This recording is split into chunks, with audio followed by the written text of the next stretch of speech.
thank you as the 2020 Annual Catholic Appeal draws to a close. Thank you to the Annual Catholic Appeal donors. Thank you to the donors from the Annual Catholic Appeal. From all of us here at Catholic Communications, we thank you. Thank you from Rick's Place to all the donors from the Annual Catholic Appeal. From the Office of Faith Formation, thank you. This message from our grant recipients is for you, the generous faithful of the Diocese of Springfield. Coming up on this edition of Reel to Reel. Preparations for the installation of our new bishop. I'm Carolee McGrath. I'll have the story coming up. And I sit down with the soon-to-be 10th Bishop of the Diocese of Springfield, Bishop-elect William Byrne, as he reflects on his 26 years as a parish priest, his faith, family, and of course, we meet his sweet dog, Zelly. These stories are coming your way next on Reel to Reel. Hello and welcome to Reel from St. Michael's Cathedral in Springfield, the official seat of the Roman Catholic Bishop of the Diocese of Springfield. The cathedra behind me is literally the official seat of the bishop and is where the word cathedral, meaning seat, originates. On Monday, Bishop-elect William Byrne, a priest of the Archdiocese of Washington, D.C., will be ordained and installed as the 10th Bishop of Springfield during a ceremony and Mass here in the cathedral. Reel to Reel's Carolee McGrath takes a look behind the scenes to look at the preparation and gives us an idea of what to expect as we welcome our new shepherd. Dimitrios Kletas, a master wood carver, works in his Hamden studio on a new project.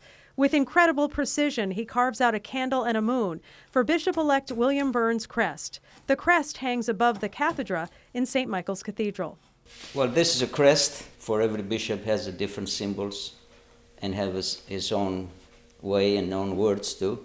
So now I replace a new symbol to the crest. Kletas has carved the coat of arms for the last two bishops of the Springfield Diocese. The coat of arms are placed beside the diocesan seal on the crest. And Kletas, who produces wood sculpture, hand-carved furniture, and different types of architectural ornaments, has been under a time crunch, like everyone else, trying to plan an ordination and installation in the middle of a pandemic. This is like planning a wedding. It is like planning a wedding in 6 weeks, with people from all over the country and some out of the country.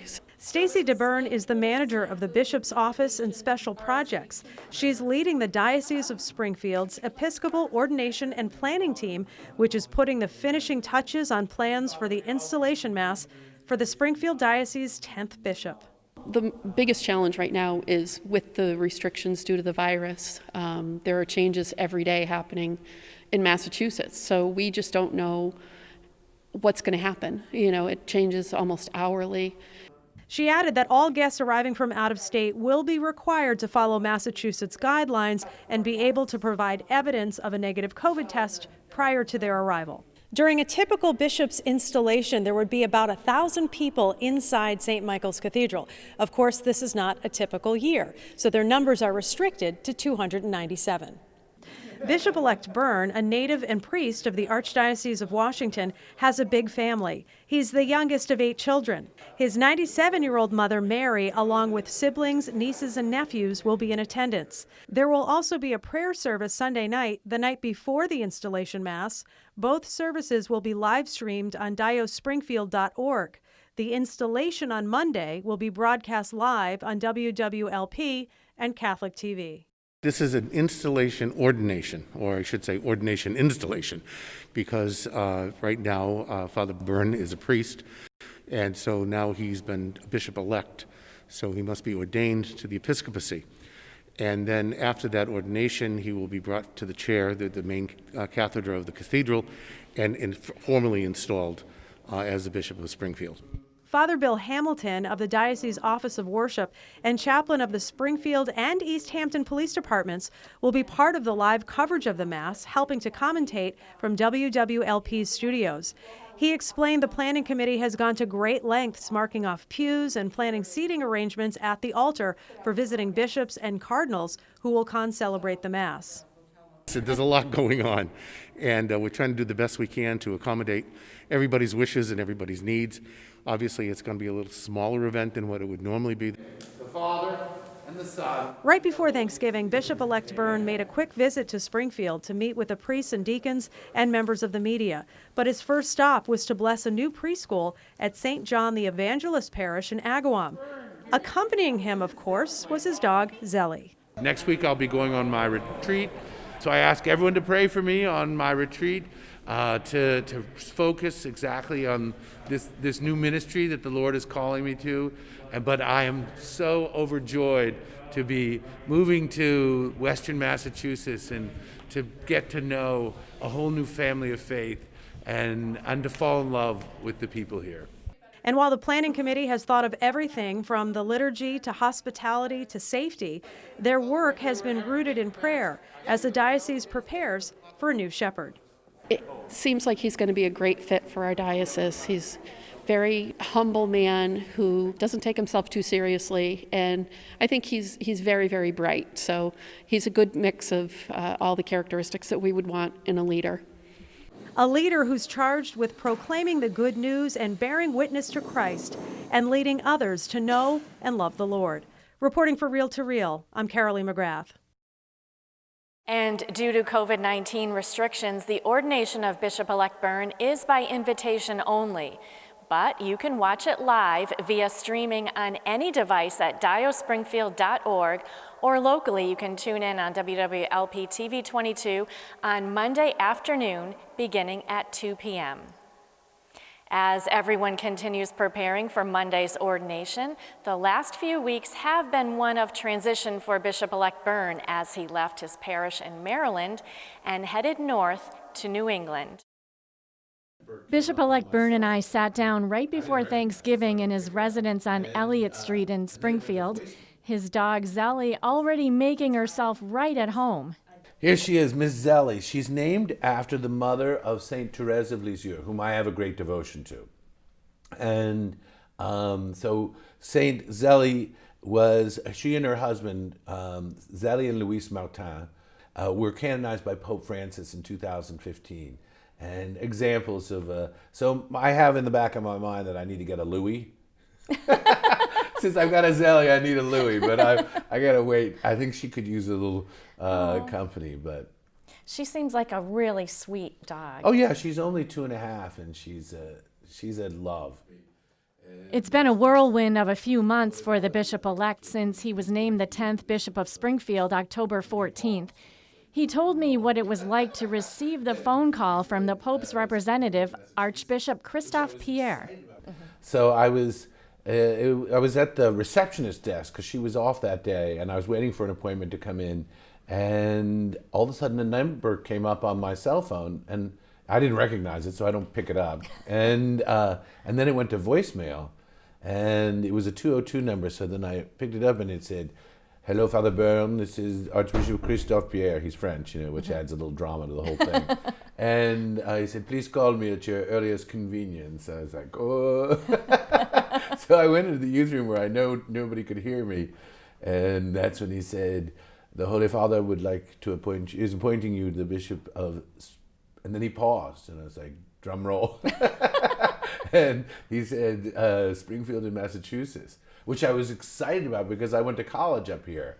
And so I am familiar with this area, and I've always loved Massachusetts, so I was delighted. That's right. So you do have experience living in Massachusetts. You went to the College of the Holy Cross. Exactly, yeah. Class of 86.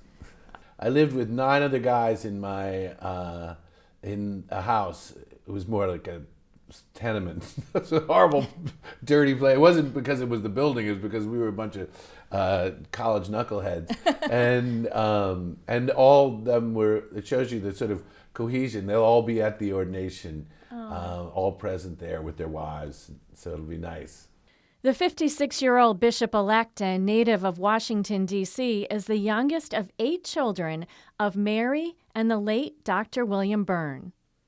As a youth, he attended Mater Dei School in Bethesda, Maryland, went on to Georgetown Prep in Rockville, Maryland, and then to Holy Cross, And finally, the seminary, the Pontifical North American College in Rome. In 1994, he was ordained by Cardinal James A. Hickey. For the last 26 years, Bishop-elect Byrne has served as a parish priest. His most recent assignment, pastor of Our Lady of Mercy Parish in Potomac, Maryland. I connected on Zoom with two of the staff of Our Lady of Mercy. Parochial Vicar Father Joe Swick has served with Bishop-elect Byrne for the last year and a half. What can we, as a diocese, look forward to in terms of how he will serve us? I think you have to look forward to a great bishop, a father, a man who truly loves the priesthood. If I could tell you how many dinners we've shared, and we'd be recounting stories of just ministry, and it would always end with, he'd call me Joe, say, Joe, don't you just love the priesthood? And I could see it always in his face, that genuine joy, that great happiness that he's always received as he's come to know the Lord through his ministry. And so I think what you have to look forward to is a man who genuinely loves the priesthood and loves priestly fraternity, and a man who will laugh along the way. Someone who certainly knows how to engage the other person, getting to know them, and having just a joyful time, growing ever closer to the Lord. Becca Hadley has been coordinator of youth ministry at Our Lady of Mercy Parish for the last 5 years. You can tell he loves families. He baptized all 3 of my babies, and there are such joyful occasions, and I'm so glad that he was able to do that. Just the way he loves families and kids. I think that especially having the dog, you can tell that he just loves to have people drawn to him to be able to engage and share the joy of our Lord. So I've just really enjoyed working for him. And as far as youth ministry goes, he's just incredibly relatable, and he makes the gospel message appealing to all young people. And making the gospel message relatable seems to be a passion for the bishop-elect. He is a popular columnist and YouTube personality with his series 5 Things, highlighting 5 life hacks, prayer starters, or spiritual meditations to help people to grow closer to God and appreciate the small but vital things in life. The series was so popular that it's been developed into a book, 5 Things with Father Bill, released in October by Loyola Press. I feel like we're getting a celebrity as a bishop here, between you having a YouTube channel and a book out. I feel like you're talking to my mom. I think that you have such a way of communicating with people. And what is your perception, what are your thoughts on using all of these channels of communication, and how important is that? Oh, it's essential, and it's what the church has been doing since St. Paul pulled out a pen and started writing on papyrus or whatever he wrote on, the letters, and then from those we see through the ages when all of a sudden Pius the, I think 11th, started the Vatican radio station and started broadcasting around the world, and then Fulton Sheen. I don't put myself in any of those categories, Fulton Sheen or Pius, but we have to always pivot to see how people are getting their message. Still to come on Reel to Reel, I will chat more with Bishop-elect Byrne, learning more about this popular YouTuber and author's journey to the priesthood and what he plans to do first after he is installed. Stay tuned for more on this special edition of Reel to Reel. They that wait upon The Chalice of Salvation, your weekly spiritual connection. I'm Passionist Brother Terrence Scanlon, your Chalice host, inviting you to take time out of your busy day and join us Sunday morning. We welcome Father Matthew Greedy as our Mass presider and together celebrate the 3rd Sunday of Advent. The Chalice of Salvation, Sunday mornings at 10, right here on TV 22 News, and coming up next on Fox 23, WXXA. Hi, Mom. What are you doing today? Providence Place, owned by the Sisters of Providence, an ideal rental setting for retirees to continue their active, independent lifestyles. We have bright 1- and 2-bedroom apartments, a magnificent chapel with daily mass, restaurant-style dining, and wellness and entertainment programs. Call for a tour, 413-534-9700. Mom, call me when you're not so busy.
Thank you, as the 2020 Annual Catholic Appeal draws to a close. We want to give a big, heartfelt thank you to all the donors of the Annual Catholic Appeal. Thank you, Annual Catholic Appeal donors. Muchas gracias a todos los que contribuyeron y Dios los bendiga. Thank you! This message from our grant recipients is for you, the generous faithful of the Diocese of Springfield who contributed to the success of this year's campaign. What I've learned so far from speaking to Bishop-elect Byrne is that, number one, he's a man of great faith. Number two, he has a wonderful sense of humor. And three, he cares deeply about his own family and the families that he serves. Here's part two now of my sit-down interview with the soon-to-be 10th Bishop of Springfield. So, when you think about your role as a priest and as a leader of the diocese, when you wake up in the morning and you put your feet on the ground, is there someone that you look up to aspire to say, I want to be more like them, I want to walk in their footsteps? Yeah, so I wake up in the morning, I make my morning offering. Like when I was a seminarian at the North American College in Rome many years ago, Mother Teresa came for a visit.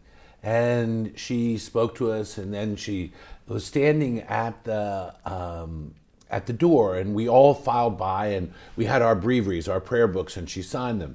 And as people were going by, my turn came up, and she looked up at me and said, "Don't get in God's way." She didn't say that to anybody else. So one of the first things I always do is say, "Don't let me get in your way today, God." And so I often think of my dad, who was a quiet guy, but really moved people's hearts. He was a doctor, and when he was performing surgery, he would talk about poetry or the things that he did. And I talked to so many nurses and after he died, and doctors, and they said, I wasn't a practicing Catholic until I met your dad. Wow. And I thought, well, I want to make sure that that's a good model. I'm a little more talkative than he is. Was, God bless his soul. Well, family is very important to you. I can tell by everything that I've heard. And as a little boy and growing up in Washington, D.C. area, what did you picture your adult life being like, your adult person being like? Well, I think I was just like any other kid, you know. I had an uncle, God rest him soul, Father John Byrne, who was a priest. He's a priest. He died as a priest, of course, and so that was all in the realm. Having an uncle who's a priest makes it sort of a normative thing to do. He was a priest of the Archdiocese of Washington, and his nickname was Beefy. So you can see that it wasn't just the priesthood we shared in common. And so that was one of the different options, you know. And my dad was a doctor, and I have 3 siblings who are all doctors also. So that was always sort of on the shelf until I would look at something and I would get grossed. They'd be fascinated and I'd be grossed out. So I was like, but the Lord started planning it, I think, somewhat in high school. And then in college, I was thinking about it more seriously. I talked to my mom and dad and said, I was a senior, said, I'm thinking about being a priest. And my mom said, I'd love to have a son who's a priest. I'd hate to have one who used to be a priest. She said, so do something you've never done before. And I was like sort of picturing myself sailing across the world. And I said, like what, Mom? And she said, get a job. So I taught school for 3 years. And that was wonderful. It was a little boys' Catholic school that I had gone to myself. And up till now was the chaplain. So that was a wonderful experience. It gave me a chance to really begin to learn to pray. And interestingly enough, the vocations director said, you need to get a spiritual director. So I asked around, and for those 3 years I met with a guy named Father Tim Dolan. He's now Cardinal Dolan, Wow. But he was a priest working at the nunciature, and we've been friends ever since. And God willing, he'll be at the ordination and installation. You have a lot of the same similarities. I've heard that before. Except I'm a little better looking. Very true. Oh, I'm going to tell him you said that. So you're the youngest of 8 children. Mm-hmm. Are there any lessons that you've learned that you bring forward into your life now, being the youngest of 8 and living with a bunch of kids in your house? Yeah, I mean, one of the things is when you have 8 kids, it's usually 2 cars. So if you dawdle in the at the rest area or in the bathroom when you've all gone out to breakfast, there's a good chance you're going to get left. So if you walk out, so I think one of the is show up on time, and also you don't take yourself so seriously because you think of you're a part of a pack, and that's a wonderful gift. And my family are all still live very close to each other, and my mom, praise God, is still alive and living on her own at 97 and a half years old. So she'll be there at the ordination also. When the bishop-elect is ordained, his coat of arms will hang in the cathedral, the new crest with the motto In Spem Vivum, or Living Hope. The bishop's coat of arms, to the right of the diocesan coat of arms, consists of a paschal candle, a crescent moon, and the color green, all symbols he chose. The candle symbolizing Jesus as the light of the world and the resurrection. The crescent moon symbolic of the Virgin Mary under her title of the Immaculate Conception. The crescent moon also appears in the coat of arms of the Archdiocese of Washington and in the arms of the Pontifical North American College in Rome, Bishop Byrne's alma mater. His Irish heritage is reflected through the green mount. Let's talk about your motto. How did you choose that? So I have always felt like the gifts, you get 3 big gifts in baptism: faith, hope, and love. And I always felt like that the gift of hope I got in a superabundance. People, and hope, just to clarify, isn't like, oh, I hope it doesn't rain today, like it's just wishing something to happen. Hope is the assurance from the knowledge of faith that Jesus Christ rose from the dead. He's won the victory. And so everything else, we can't be afraid of things because we know in the end the story will be Jesus' victory. So if we live in that, we won't sweat the small stuff and be aware of the potential of each day. So the hope is something that I really feel has been a great gift that I've received, and from that so the line from 1 Peter 1:3 is, we've all been reborn into a living hope. That's it, in spem vivum, in a living hope, through the resurrection of Christ. And that sums up just because there's clouds that roll in doesn't mean the sun's not on the other side of them. And especially in this time of pandemic and this time of confusion even within our own church, that's why we need to recognize Jesus has this in charge, and we have to let him be in charge. And that's what real, true theological hope is.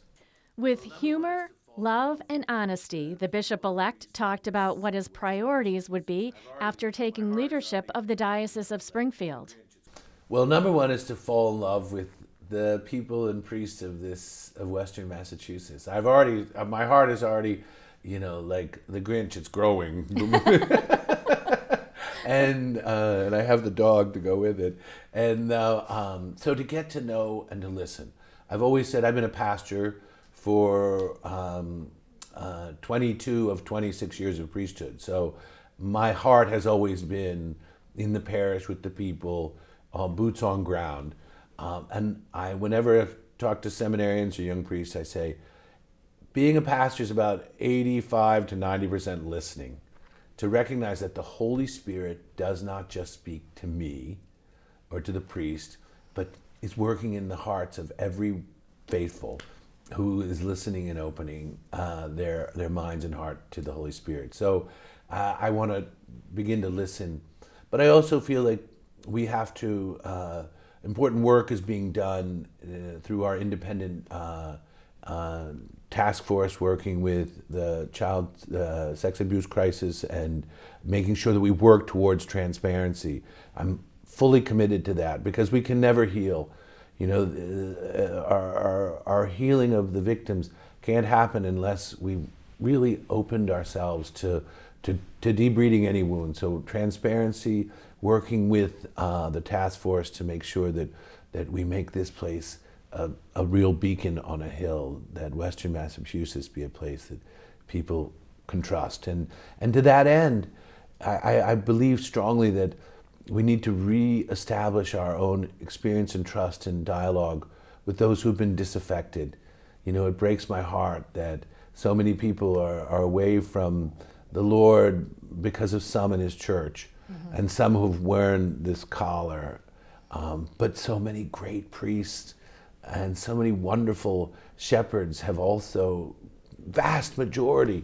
And so I really wish to, in that living hope, bring that hope to other people so they can come and see Christ anew. It sounds like you look at the glass half full. Well, it is. So yeah, I do. People always say, how are you? And I say, I'm fabulous, because I make a decision to be fabulous. I could decide to be grumpy or I could decide to be grateful. I choose grateful over grumpy. And who could be grumpy with a dog like Sweet Zally? You should see her at the end of Mass with the kids are just all there. We were at just yesterday blessing a pre-K program at a new program at St. John the Evangelist at Agawam. And the little girls that were there, pre-K 3s, were, and she's just so gentle. She's my evangelization dog. I call her the Episcopop. The Episcopop, that's a good one. Well, on that note, I wish you all the best, and we're really looking forward to having you here and can't wait for the ordination. I can't wait either, and I'm so excited to be here and to be praying and walking the journey to Christ with the folks of Western Massachusetts. Great, thank you. Thank you, Sharon. And Bishop-elect Byrne will be ordained and installed as the 10th Bishop of the Diocese of Springfield Monday, December 14th at 2 p.m. right here in St. Michael's Cathedral. You can watch the installation in its entirety as Catholic Communications will be televising it live on WWLP TV 22, and it will also be live streamed on any device at diospringfield.org. And for this week, that's Real to Real. As always, to keep up with all of the latest news on the Catholic Church, both here in the Diocese of Springfield and around the world, check out our news and information site, iobserve.org. And also you can like us on Facebook at Catholic Communications. Join us again next week for another brand new edition of Real to Real, recapping the ordination and installation and all the related events. That's next week right here on Real to Real, your window on the world around you. See you then. Real to Real is a production of the Catholic Communications Corporation, funded in part by the annual Catholic Appeal, and the support of you, our faithful viewers.